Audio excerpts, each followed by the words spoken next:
नमस्कार, मैं हूं अविनाश और आप देख रहे हैं एबीपी लाइव का ये खास कार्यक्रम बतकही बिहार की।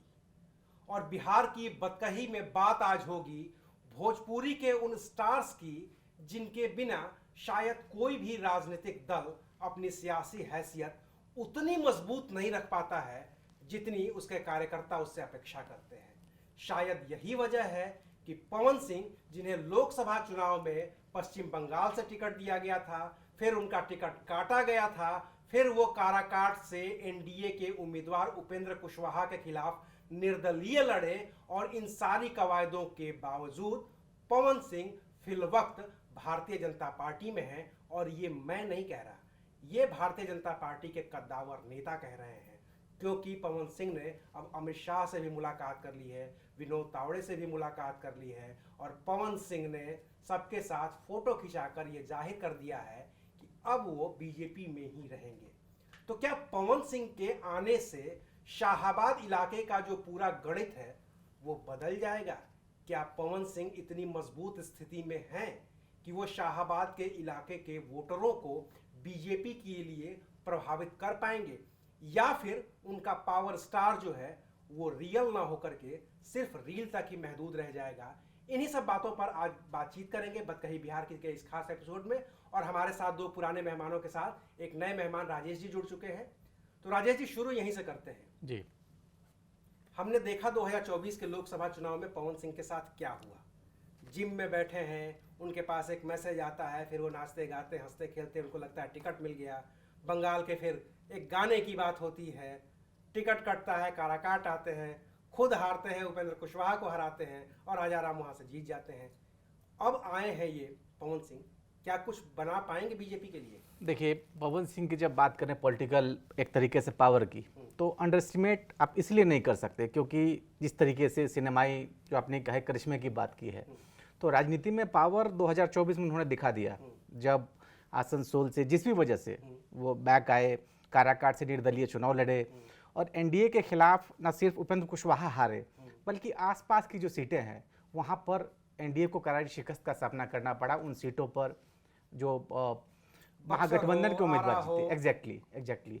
तो दूसरा एक फैक्टर ये है कि जिस तरीके से बीजेपी में एक तरीके से राजपूत लॉबी जो है उसको काउंटर करने के लिए भी कहीं ना कहीं बीजेपी को ये करना पड़ रहा है कहीं ना कहीं कि पवन सिंह जैसे चेहरे को लाना पड़ रहा है।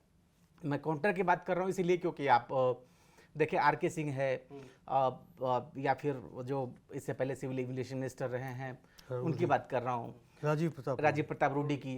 तो इस तरह के जो उभार हो रहे हैं चेहरे जो छत्रक के तौर पे, तो उनको कहीं ना कहीं काउंटर करने के लिए है। तीसरा फैक्टर यह है कि जाहिर तौर पर इन्फ्लुएंस है, क्योंकि लोकसभा सीट में तो बीजेपी अब चाह रही है कहीं ना कहीं कि हम एक तरीके से वो भरपाई हम विधानसभा में उस चेहरे को लाकर करें।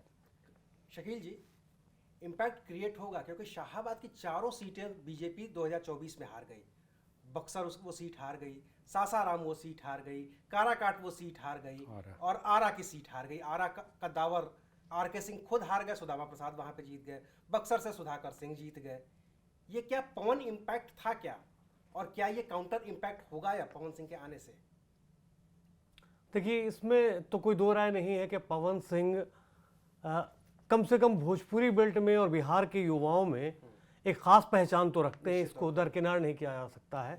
पॉलिटिकली बहुत ज़्यादा स्ट्रांग ना हो, लेकिन बिहार में जिस तरीके से जातिवाद की राजनीति होती है, तो एक जातिवाद का पहलू है, दूसरा पवन सिंह के साथ पावर स्टार हैं।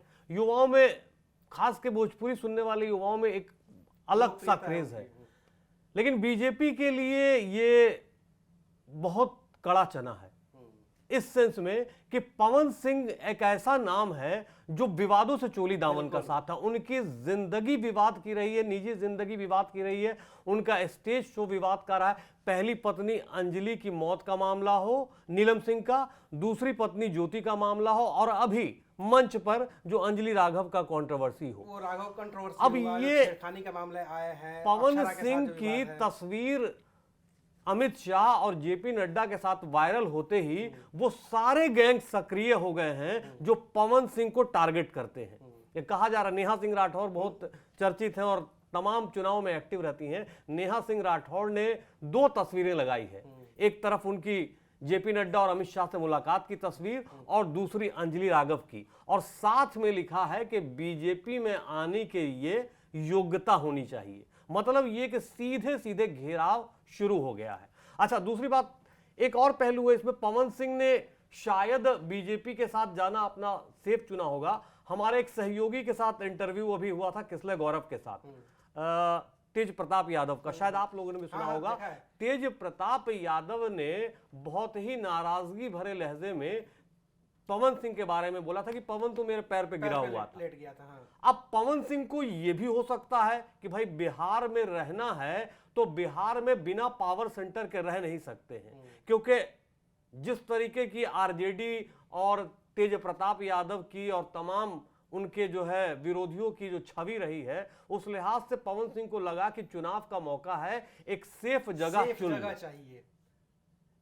लेकिन इंपैक्ट कितना डाल पाएंगे ये अभी भविष्य के गर्त में है, क्योंकि बीजेपी को कम से कम 2020 के चुनाव में और 2024 के लोकसभा चुनाव में फर्क तो पड़ा है, क्योंकि उपेंद्र कुशवाहा की हार इन्हीं के मत्थे ठीकरा फोड़ा गया कि पवन सिंह कहीं ना कहीं डेंट लगाया है। बहुत सारी और भी सीटें हैं, आरा की सीटें हैं, बक्सर की सीटें हैं, दक्षिण बिहार की कई सीटों पर प्रभाव तो डाला है। अच्छा तीर्थेश जी, क्या आंकड़े इस बात की गवाही देंगे कि पवन सिंह के आने से भाजपा खासतौर से शाहाबाद के रीजन में मजबूत होगी?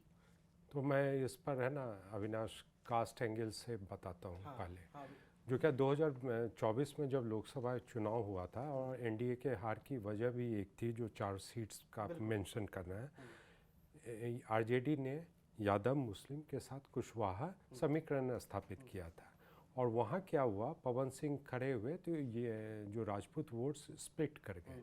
स्प्लिट करने से क्या हुआ, एनडीए कैंडिडेट जीत नहीं पाए थे। इस बार इन लोगों का प्रयास है जो क्या कम से कम ये कुशवाहा और राजपूत की जो वोट्स हैं उसको एकजुट बनाए रखे, जो क्या वहाँ पर सीट्स जीते। अब आते हैं जो क्या अमित शाह का क्या टारगेट है, यानी बीजेपी का क्या टारगेट है वहाँ पर। आप जो शाहबाद और मगध रीजन दोनों को जोड़ दीजिए तो 48 सीट्स है और अमित शाह ने टारगेट दिया है at least win 80% of the seats. तो यहाँ पर 80 यानी 48 सीट्स हैं दोनों मिलाकर रीजन में, जिसमें शाहबाद में 22 सीट्स हैं और एनडीए वहाँ पर 2020 में भी चुनाव में 2 ही सीट्स जीत आई थी। तो ये सब लेते हुए एनडीए अपने जो वीक पॉइंट्स हैं अभी उस पर वर्कआउट कर रही है। और ये वर्कआउट में क्या है, जो कि किस फैक्टर्स को लाना है। हम लोग सब जानते हैं जो क्या बिहार में चुनाव जाति बेस्ड काफ़ी होते हैं, वहाँ पर कैंडिडेट्स उसी तरह के उतारे जाते हैं। पवन सिंह राजपूत समुदाय से आते हैं तो मान कर ये चलिए जो कि राजपूत वोट्स को स्प्लिट न करने दें किसी भी इसमें, कंसोलिडेट कर सकें। कंसोलिडेट साथ में ये कुशवाहा को भी लाए हैं, ये पहले से थे और भी स्ट्रॉन्ग किया जा रहा है जो कि वो भी वोट्स स्प्लिट ना हो। तो ये सब पूरा जो है गणित इसी बात का है जो क्या यादव मुस्लिम कुशवाहा वोट का समीकरण को फेल किया जा सके। लेकिन राजेश जी, इसमें एक चीज़ और जो राजनीतिक विश्लेषक बता रहे हैं कि पवन सिंह और उपेंद्र कुशवाहा लोकसभा चुनाव में दोनों आमने सामने, दोनों के बीच कांटे की टक्कर, बाजी मार ले गए राजा राम।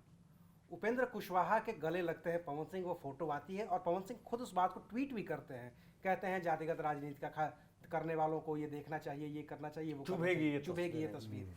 लेकिन कहने वाले ये भी कह रहे हैं कि यही एक तस्वीर है जो उपेंद्र कुशवाहा का भी पॉलिटिकल करियर खत्म कर सकती है, क्योंकि उन्होंने पवन सिंह को अब नेता मान लिया है भाजपा का। पवन सिंह भाजपा में है, उपेंद्र कुशवाहा भाजपा में नहीं है, एनडीए के साथ है। उपेंद्र कुशवाहा की तस्वीर पर भी डेंट पड़ेगा क्या इससे? देखिए, मुझे लगता है कि इसमें अगर उपेंद्र कुशवाहा, क्योंकि नाराजगी तो चल रही थी दोनों में, मनमुटाव जिस तरीके से, क्योंकि जिस चेहरे की वजह से आप हार रहे हैं तो उसको इतनी इजीली आप डाइजेस्ट तो नहीं कर सकते। लेकिन बिहार में चुनाव जातीय समीकरण, स्थानीय मुद्दे और व्यक्तित्व आधारित जो प्रभाव है इस पर लड़े जाते हैं और ये एक फैक्टर्स है, 3 फैक्टर्स हैं। अब यहाँ पर अगर उपेंद्र कुशवाहा माने हैं तो कहीं ना कहीं बीजेपी का ज़बरदस्त प्रेशर रहा होगा, क्योंकि जब उपेंद्र कुशवाहा के यहाँ पवन सिंह पहुँचे हैं तो जो विनोद तावड़े हैं बिहार बीजेपी के प्रभारी, वो लेकर पहुँचे और उसके बाद गले लगने का सीन तो कहीं ना कहीं सीधा दिख रहा है कि उपेंद्र कुशवाहा के ऊपर बीजेपी का प्रेशर रहा कि आप इसको पैचअप करो, और कहीं ना कहीं इसका अगर हम नहीं करते हैं तो सीधा डेंट हमें बिहार में पड़ेगा। तो वो जो डेंट 2024 में पड़ा है एनडीए को, तो फिर कहीं ना कहीं उसको विधानसभा चुनाव में बीजेपी इस वक्त नहीं चाह रही हम किसी तरह का और हम जोखिम लें, और इसलिए कहीं ना कहीं जो अपर कास्ट है या उस तरह के वोट को साधने के लिए कि हम उसको और डेंट नहीं लगा सकते, जैसे इन्होंने कहा शाहबाद इलाके में जो वहाँ पे कैमूर समेत जो रोहतास, बक्सर, भोजपुर, ऐसे 22 ऐसे क्षेत्र हैं जहाँ पर इनका ज़बरदस्त असर माना जा रहा है पवन सिंह का। तो ऐसे में बीजेपी नहीं चाह रही इस वक्त कि हम किसी तरह का इसका कम से कम हम खामियाजा भुगतना पड़े। शकील जी, इसको इस तरीके से भी देखा जाएगा कि पवन सिंह की लोकप्रियता का तो कोई सानी नहीं है बिहार में, गाना बहुत अच्छा गाते हैं, निश्चित तौर पे मैं भी उनकी आवाज़ का मुरीद हूँ। बीजेपी को बैठे बिठाए एक स्टार प्रचारक मिल गया क्या पूरे खासतौर से भोजपुरी क्षेत्र में, कि पवन सिंह भले चुनाव लड़े या न लड़े, या चाहे वो ये सोच लें कि विधानसभा मेरे लिए छोटी है, लेकिन एक स्टार प्रचारक के तौर पर पवन सिंह वो काम कर सकते हैं जो कोई दूसरा नहीं कर सकता। वहाँ पे पवन सिंह, निरहुआ, रवि किशन, मनोज तिवारी, ये चारों के चारों एक साथ मंच पर आएँ, गाना गाएं और वो फिजा बदल दें। क्योंकि सिनेमाई जगत से और पॉलिटिक्स से दोनों में बड़ा अब तालमेल हो गया है, हालांकि फर्क है। मतलब पवन सिंह भोजपुरी में गाना गाएंगे, लहरा देंगे, दर्शक के लिए इससे ज्यादा कुछ भी नहीं है कि वो ताली बजा के चले आएंगे, लेकिन पवन सिंह बहुत गहरी छाप छोड़ पाएंगे। कोई बेरोजगारों के लिए योजना का ऐलान करके, कोई बीजेपी के सर ने जैसे पहले बताया कि बीजेपी की कोशिश है कि जहां जहां भी उसको डेंट महसूस हो रहा है, जहां जहां उसको कमी महसूस हो रही है, उसको भरपाई की कोशिश कर रही। पवन सिंह उसका एक हिस्सा मात्र है कि पिछले बार में जो स्प्लिट हुआ कुशवाहा और राजपूत वोट, उस बंटवारे को रोकने की एक कवायद है। लेकिन मंच पर अगर पवन सिंह आके फिल्मी गाना गाएंगे और उसके बाद जनता एकदम झोली भर के बीजेपी को वोट दे देगी, इसकी गुंजाइश बहुत कम नजर आती है। क्योंकि अगर पवन सिंह तो निरहुआ उधर से खड़े हो जाएंगे, अगर निरहुआ नहीं खड़े होंगे तो जो दूसरा भोजपुरी स्टार है एक और मनोज तिवारी है, नहीं, बीजेपी के उधर वाले खेमे पे जो आजकल आरजेडी के लिए थोड़ा सा जो है बहुत ज्यादा करीबी है, खेसारी की बात कर रहे हैं, खेसारी लाल यादव। मैं उस पे आने वाला था अलग से। चक्कर ये है कि गीत संगीत पब्लिक को अच्छा लगता है, सब कुछ अच्छा लगता है, लेकिन वो तब तक रहता है जब तक वो वहां पर वो कार्यक्रम स्थल पे रहता है, जुटाने का तरीका बन सकता है। अविनाश, इसमें एक चीज़ और ऐड कर दूं, जो कि आप केवल कैरिज्मेटिक आपका चेहरा है तो वो चुनाव नहीं जीता पाती है। यानी पवन सिंह भोजपुरी स्टार हैं, वो गाना अच्छा गाते हैं जैसे आपने कहा, लेकिन वो पूरा वो एक फैक्टर ही नहीं है जो कि चुनाव जीता पाए। अगर वो चुनाव होता तो काराकाट जीत गए रहते, लेकिन वो ऐसा तो हुआ नहीं। इसमें क्या है जो कि आप कैरिज्मेटिक पर्सनैलिटी है, साथ में आपको एक पार्टी भी चाहिए, और वहाँ पर कौन पार्टी है सबसे पहले बीजेपी ने अप्रोच किया होगा। तो आप ये कह रहे हैं कि इनकी लोकप्रियता और बीजेपी का कैडर अगर दोनों जुड़ जाए तो कुछ हो सकता है काम, कुछ हो सकता है। तब जाकर ये जो आप इनसे जो सवाल पूछे उसका आंसर यही होगा, जो क्या दोनों, और बीजेपी को भी ज़रूरत है और पवन सिंह को भी ज़रूरत है। पवन सिंह भी चाहते हैं जो कि उनका पॉलिटिकल एम्बिशन फुलफिल हो। पिछले बार नहीं हो पाया था, इस बार हो सकता है वो 2-3, जैसा न्यूज़पेपर में आ रहा है, 2-3 सीट्स की डिमांड भी कर रहे हैं। लेकिन मैं एक चीज़ आपसे और समझना चाहता हूं, की बात चल रही है कि एक चीज़ मैं आपसे और समझना चाहता हूँ तेज जी, पवन सिंह बनाम उपेंद्र कुशवाहा जब हुआ तो साफ साफ वोट एक तरीके से ध्रुवीकृत हो गए कि कुशवाहा का साथ चले गए, पूरा राजपूत पवन सिंह के साथ आ गया। क्या ये इतना आसान होता है कि साल भर के अंदर आप फिर से बीजेपी में वापस आ जाएं, एनडीए में वापस आ जाएं, और फिर आप अपने वोटरों को भी कन्विंस कर सकें कि भाई अब हम एक साथ हैं तो तुम कुशवाहा और तुम राजपूत दोनों एक साथ आ जाओ? इतना आसान होता है क्या ये राजनीति? इतना आसान नहीं होता है, लेकिन है ना, डिपेंड करता है आपकी इस पार्टी से है। जैसे मैंने बताया, बीजेपी बड़ी पार्टी है, वो कैडर बेस्ड पार्टी है। वो कैडर है ना, वहाँ समझाने, अभी तो क्योंकि 1 महीने का समय है वोट डालने का, तो वहाँ पर समझाने का ज़रूर कोशिश करेगी, जो कि अब हम लोग का समीकरण चेंज हो गया है। वो जो कैडर है वहाँ जा कर लोगों को बताएगी। तब वो चेंज हो सकता है, लेकिन अगर छोटी पार्टी से अगर वो हैं तब नहीं हो पाएगा, तब कैडर शिफ्ट नहीं हो पाता। तब नहीं। राजेश जी, लेकिन एक ये जैसा कि इन्होंने कहा कि कैडर शिफ्ट हो सकता है सिर्फ इस वजह से कि जो बीजेपी का कोर वोटर हो, जो बीजेपी का कैडर हो, और उसकी वजह से कुशवाहा और राजपूत साथ आ सकते हैं। इसका एक काउंटर सवाल ये है कि पवन सिंह, जैसा कि शकील जी ने भी कहा कि बहुत विवादास्पद कैरेक्टर हैं, सारे विवाद उनके साथ चस्पा है, क्या एक बार फिर से उनके वही गाने बजाए जाएं और मंच पर उनकी पत्नी की जो मर गई, जिस पे बहुत सारे आरोप लगे, उसकी बात की जाए, जो इनकी अभी की पत्नी है जिन्होंने बलिया अभी हाल फिलहाल में उन्होंने जो आरोप लगाए हैं उनकी बात की जाए, जो अक्षरा सिंह है जिन्होंने खुलेआम एकदम एक तरीके से जंग छेड़ रखी है, अक्षरा खुद अगर किसी इनके विरोधी मंच पर आ जाएं, आरजेडी के या कांग्रेस के, और वहां से ऐलान करें, तो क्या ये पवन सिंह को उतना ही डेंट करेगा जितना आसनसोल में डेंट किया था? देखिए, इस बात के तो भली बाती खुद पवन सिंह ने भी स्पेकुलेट कर लिया होगा कि हमारे खिलाफ जब हम राजनीति में आए हैं और एज ए कैंडिडेट हम उतर रहे हैं, तो हमारे खिलाफ जो पॉलिटिकल प्रोपेगेंडा में ये सारी चीज़ें आएंगी। आपने देखा मनोज तिवारी के खिलाफ, देखिए क्या सब चला था दिल्ली चुनाव में, तो वो तो होगा, क्योंकि मनोज तिवारी के खिलाफ भी ऐसे पुराने गाने निकाले गए कि भाई उन्होंने डिम्पल डिस्को जाके एग्जैक्टली गाए तो थे। वो सब होगा यहाँ पर। और जब आसनसोल से जब आए तो उस समय भी बंगाल के गाने को लेकर चला, और बाद में इन्होंने खुद कहा कि हमें बीजेपी ने कहा था उस सीट को छोड़ो, हालांकि उस समय इन्होंने पर्सनल वजह बताई, बाद में कहा बीजेपी ने हमें कहा था। तो ये सारी चीज़ें यहाँ भी होगी। कहा जा रहा है कि आरा से हो सकता है इनको लड़ाया जाए चुनाव, तो वो सब होगा। लेकिन मुझे लगता है कि इसमें ये सब चीज़ें होंगी, लेकिन कई बार आपको कंट्रोवर्सी का फायदा भी मिलता है, आप लाइमलाइट में आते हैं उन चीज़ों को लेकर।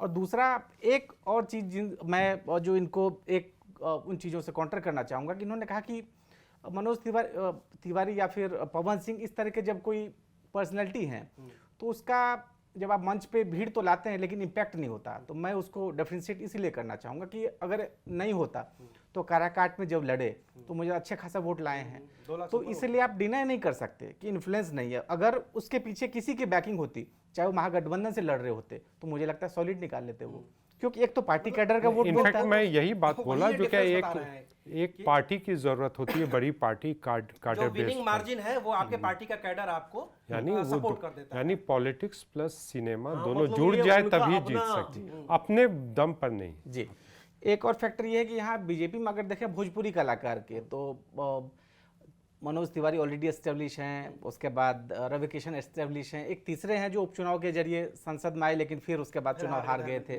तो स्ट्रगल कर रहे हैं। तो अब क्योंकि इनके लिए एक प्लेटफॉर्म है, दरवाजा है बीजेपी के सहारे की, 2017 में आए थे, लेकिन जिस तरीके से एक उथल पुथल वाली इनकी स्थिति है, तो इसमें एक सेफ पैसेज है इसमें कि आरा से अगर इनको मिले, कहा जा रहा है जैसा, तो आके पार्टी के लिए मजबूती स्थिति हो सकती है, इनके खुद के लिए भी हो सकती है, दोनों चीज़ें। शकील जी, भोजपुरी में दो स्टार्स की लड़ाई चलती है हमेशा, और वो दोनों लड़ाई जो है वो व्यक्तिगत लड़ाई, जातिगत लड़ाई में भी तब्दील हो जाती है। पवन सिंह बनाम खेसारी लाल यादव, वो हर महीने लड़ते हैं, हर महीने रूठते हैं, उनके समर्थक सोशल मीडिया पर गाली गलौज करते हैं, एक दूसरे को देख लेने की धमकी देते हैं, उनका पैचअप भी हो जाता है। अगर राजनीतिक फायदे के लिए कोई खेसारी लाल यादव का भी इस तरीके से इस्तेमाल करे, तो क्या फिर ध्रुवीकरण होगा कि राजपूत वोट कहेगा कि अच्छा हम चलते हैं इधर, और यादव वोट पहले से आरजेडी के साथ है, खेसारी के इन्फ्लुएंस में जो बचा खुचा भी होगा, जो कट रहा होगा, वो भी आरजेडी की तरफ शिफ्ट हो जाए? बात वही है कि अगर पवन सिंह मैदान में उतरेंगे तो ऐसा नहीं कि विरोधी पार्टियां जो है ना अपनी तैयारी नहीं की हो। जैसा आपने नाम गिनाया कि अक्षरा सिंह, खेसारी लाल यादव, इन सारे लोगों को हो सकता है कि साधा गया होगा। तो मैंने फिर अभी भी कहा, और मैं पहले भी कह रहा हूं, अभी भी कह रहा हूं कि पवन सिंह को सिर्फ और सिर्फ डेंट बचाने के लिए बीजेपी ने एक बना दिया है। अब दूसरी बात यह है कि उपेंद्र कुशवाहा पर क्या दबाव रहा होगा, क्योंकि उपेंद्र कुशवाहा से जिस मुद्रा में वो मिले हैं, तमाम गलतियों की माफी मांगने के लिहाज से मिले हैं, और संगठन महामंत्री और तमाम लोग लेके उसके बाद उनकी आगे की यात्रा हुई कि अमित शाह से मिले, जेपी नड्डा से मिले, तो वो कवायद होगा कि पार्टी भी एक जोड़ के रखा। हो सकता है कि उपेंद्र कुशवाहा भी अंदर अंदर नाराज होंगे, इस बात से सहमत नहीं होंगे, लेकिन पार्टी का प्रेशर हो, मतलब बाहर बाहर दिखा दें और 24 का बदला लेने के लिए वो कुछ खेल कर दें, कुछ खेल कर दे। सीट्स की लड़ाई तो अभी भी कोई गुंजाइश नहीं, क्योंकि अभी ना तो सीटों के बंटवारे का पत्ता खुला है, ना इधर से पत्ता खुला है। अब यह है कि पवन सिंह ने अप्रोच किया है या कि बीजेपी की तरफ से अप्रोच किया गया है, ये भी मायने रखता है। क्योंकि मैंने पहले बताया कि पवन सिंह को लेके तेज प्रताप यादव और तमाम लोगों ने जो बयान दिए, विनोद तावड़े की जो प्रतिक्रिया दिख रही है, जो उनकी भाव भंगिमा दिख रही है, उसके हिसाब से तो ये लगता है कि बीजेपी ने ही अप्रोच किया है। हाँ, लेकिन पवन सिंह तो राइज एंड फॉल में थे, वहां से लेकिन निकले और सोशल BJP मीडिया पे एक्टिविटी तो पवन सिंह की भी है कि जिस तरीके से उन्होंने ज्वाइन करने के बाद फोटो डाले और तमाम चीज डाले, तो नो डाउट कि खेसारी लाल यादव भी उधर से मोर्चे संभालने के लिए तैयार होंगे और महागठबंधन ने कोई ना कोई तैयारी कर रखी होगी इस मुकाबले के लिए। अच्छा, एक और एक चीज और जोड़ूंगा इसमें कि आपने कहा कि ओपोजिशन का प्रोपेगेंडा, तो उसमें आप अगर देखेंगे तो पवन सिंह सीधा खिलाफ, चाहे तेजस्वी हो, तेज प्रताप के खिलाफ नहीं बोल रहे हैं। उन्होंने हाल में तेजस्वी को लेकर बयान दिया कि जब पूछा गया कि तेजस्वी 6वीं पास हैं, 8वीं पास हैं, तो उन्होंने कहा कि मैं भी तो 6वीं पास हूँ। तो इस तरीके से आप देखेंगे तो कोई तेजस्वी या तेज प्रताप पर ऐसा डायरेक्टली उन्होंने नहीं किया। पवन सिंह ने पहल नहीं की है, अपनी तरफ से लड़ाई बढ़ाने की पहल नहीं की है, लेकिन इधर से मान लिया गया है कि आप जो है विरोधी खेमे में हो। लेकिन उन दोनों के पैरेलल तो नहीं, लेकिन कमोबेश उन्हीं के बराबर का एक और गायक है भोजपुरी का, जो इस बार अपनी सियासी राजनीति शुरू कर रहे हैं, रितेश पांडे। नाम सुना होगा सब पांडे की भी लोगों ने। बहुत चर्चा है। पियवा से पहले हमार रहलू और लंदन से लाएंगे, रात भर डीजे बजाएंगे वाले दर्शक जानते होंगे। जनसुराज में है वो। जनसुराज। प्रशांत किशोर को काउंटर करना होगा तो क्या करेंगे वो? अब ये वही बात है कि मतलब अगर प्रशांत किशोर जिस तरीके की पॉलिटिक्स करते हैं, हमको बीजेपी के लिए मायने हो सकता है कि दिल्ली चुनाव आप लोगों ने देख लिया कि मनोज तिवारी जैसे लोगों को जिस पोस्ट पर हर्षवर्धन हुआ करते थे, मनोज तिवारी को बीजेपी का अध्यक्ष बनाया गया दिल्ली जैसी जगह पर। तो हमको नहीं लगता है कि प्रशांत किशोर इन सारे ड्रामा में पड़ेंगे। महागठबंधन में हो सकता है कि महागठबंधन लालू जी भी अपने साथ तमाम लोगों को और भिखारी ठाकुर और ये गीत संगीत वाले थे, लेकिन प्रशांत किशोर जिस तरीके की गंभीर पॉलिटिक्स करने के लिए आए हैं, तो मुझे नहीं लगता है कि वो बहुत ज्यादा इस चक्रव्यूह में फंसेंगे कि पवन सिंह को काउंटर करना है, कि खेसारी लाल को काउंटर करना है, कि किस जो है भोजपुरी स्टार को लाया जाए। मुझे नहीं लगता। मुझे लगता है कि जो क्या वो सारा दांव पेच करेंगे ये प्रशांत किशोर, जो गंभीर पॉलिटिक्स के साथ अगर आप देखिएगा तो वो मुस्लिम कैप और मुस्लिम चादर पहनकर वो हो सकता है, वो सब करेंगे। आपको आने वाले समय में सब मालूम क्या है। अब वो तो सब भविष्य के गर्भ में होता कि कौन लेकिन लेकिन जहां तक रितेश पांडे वाली बात है, रितेश पांडे ऐसी पार्टी में जा रहे हैं जो अभी कैडर छोटी है। हाँ, ये मायने है। बीजेपी का कैडर बड़ा है, तो उस कैडर में रितेश पांडे कितना वोट को फिट बैठ पाएंगे, गार्नर कर पाते हैं अपनी तरफ या जनसुराज के लिए, ये देखने वाली बात है। क्योंकि अभी तक आपको ये नहीं समझ में आया अभी लोगों को नहीं आया है, जो क्या वो सोशल मीडिया पर तो एक्टिव है जनसुराज पार्टी, लेकिन ग्राउंड पर कितना ग्राउंड लेवल पे नहीं है ये बात। तो क्योंकि इन तीनों में से कोई एक दूसरे को इस बात पे तो काउंटर नहीं कर पाएगा कि तुम अश्लील करते हो, कि तुम अश्लील। इसमें सर की एक बात जो पहले बोली है इन्होंने बिल्कुल सही है कि मतलब पवन सिंह का ग्लैमर, युवाओं में आकर्षण और बीजेपी का कोर जो वोट बैंक और बीजेपी की कार्यकर्ता, ये डेडली कॉम्बिनेशन है। ये बीजेपी के लिए भी फायदेमंद होगा, पवन सिंह के लिए भी फायदेमंद होगा, और ये बिहार में फायदेमंद होगा। हाँ, और बाकी दूसरे स्टार जो हैं उन लोगों के साथ छोटे मोटे पार्टियां हैं, वो अपने बूते कितना कर पाएंगे ये अगर अविनाश हिस्ट्री में भी देखें तो बहुत सारे रामायण के बाद अरविंद त्रिवेदी और सीता जो बनी थी दीपिका चिखलिया सब बीजेपी में आए थे। नीतीश भारद्वाज महाभारत के बाद आए थे, वो लोग सब पॉलिटिक्स में जीते। धर्मेंद्र, हेमा मालिनी, अरुण गोविल जीते हुए फिलहाल सांसद। तो ये सब है ना, पूरा वो दिखाता है। और दूसरी भी पार्टी से ऐसा है नहीं है, केवल बीजेपी से। जब कांग्रेस स्ट्रांग थी, राजेश खन्ना, सुनील दत्त, ये सब ना एसोसिएट गोविंदा जीते थे। तो उसमें सब वो जिनको चर्चा चल रही थी लोकसभा चुनाव में, सपना चौधरी, उसमें सब ये है जो क्या पार्टी और ग्लैमर, यानी पार्टी और सिनेमा दोनों जुड़ गए तब जाकर कैडर और ग्लैमर जुड़ गया दोनों, तो वो एक कॉम्बिनेशन ऐसा विनिंग कॉम्बिनेशन बन सकता है। तो वही एक मूल मंत्र है जीत का। अच्छा राजेश जी, फाइनल कमेंट। पवन सिंह के आने से बीजेपी मजबूत हो रही है, जैसे कि हम बात ये कर रहे हैं कि दोनों मिल जाएंगे तो ये कॉम्बिनेशन, क्या पवन सिंह जितना वोट लेकर के लोकसभा में आए थे, विधानसभा से लड़ना चाहेंगे क्या?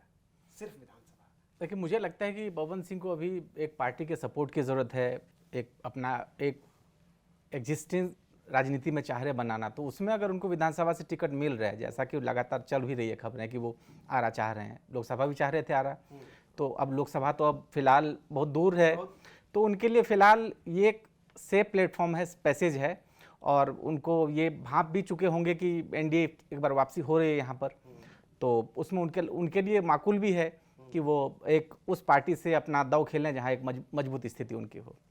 शकील जी, मुझे ये लगता है कि पवन सिंह यहाँ टैक्टिकली खेलेंगे। मुझे लगता है कि हो सकता है कि लोकसभा के सीट को छोड़ के और वो विधानसभा की टिकट पे चुनाव नहीं लड़ना चाहेंगे, नेगोशिएट करेंगे अपने कुछ खास लोगों के लिए, 3-4 सीटों की बीजेपी से मांग कर सकते हैं, लेकिन चुनाव मैदान में उतरेंगे मुझे अभी फिलहाल ऐसा नहीं लगता है। लगता ये है कि बीजेपी के लिए वो कारगर साबित होंगे, उसके बाद अगले चुनाव के लिए प्लानिंग करेंगे, नेक्स्ट जो लोकसभा चुनाव होने वाला है। फिलहाल के लिए वो भी अपने लिए एक सेफ जगह तलाश लिए हैं, और बीजेपी अपना जो डेंट है वो डेंट को ठीक करवा लेगी, और इसमें फायदा ये होगा कि इस कैडर को, अपने जो अपने वोटर हैं, कोर वोटर को, वो पवन सिंह मूव कर देंगे बीजेपी के लिए। अब कितना कर पाते हैं ये 2025 का बिहार का चुनाव का नतीजा बताएगा। तीर्थेश जी, एक इसमें बस सवाल ये जरूरत, इनके अनुशासन पे भी लगातार सवाल उठते हैं।